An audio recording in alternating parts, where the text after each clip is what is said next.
कहा जाता है कि अनुभवी व्यक्ति की बात मान लेने से लाभ होता है।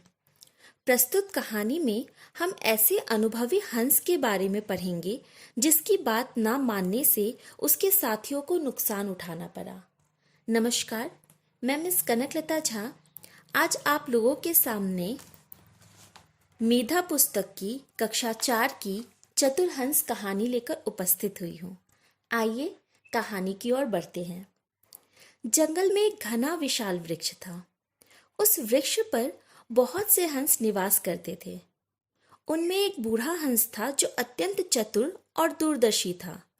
सब उसकी बात मानते थे और सम्मान भी करते थे।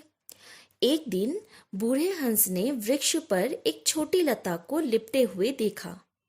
इस पर उसने सभी हंसों को समझाया, इस लता को नष्ट कर दो, नहीं तो यह लता एक दिन हमारी मृत्यु का कारण बनेगी। इस पर एक युवा हंस हंसते हुए आश्चर्य से बोला, यह छोटी सी लता मृत्यु का कारण कैसे बन सकती है? बुद्धिमान हंस ने समझाया, आज देखने में यह लता छोटी लग रही है, लेकिन यही कुछ दिनों में ऊपर तक लिपटते हुए बढ़ जाएगी और वृक्ष पर चढ़ने के लिए सीढ़ी का काम करेगी। कोई भी शिकारी उसके सहारे चढ़कर हमें पकड़ सकता है। इस पर दूसरे हंस को विश्वास नहीं हुआ कि छोटी सी लता सीढ़ी कैसे बन सकती है।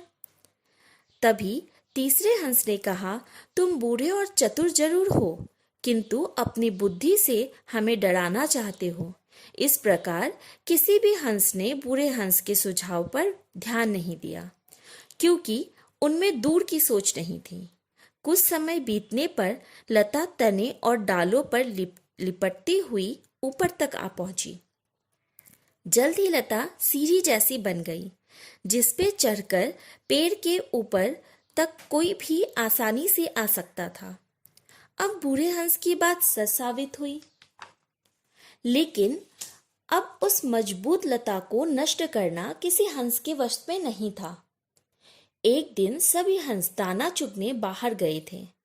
इस बीच अवसर पाकर एक बहेलिये ने पेड़ पर चढ़कर अपना जाल बिछा लिया। संध्या के समय सारे हंस पेड़ पर बसेरे के लिए लौटकर आए और पेड़ पर बिछे जाल में फंस गए।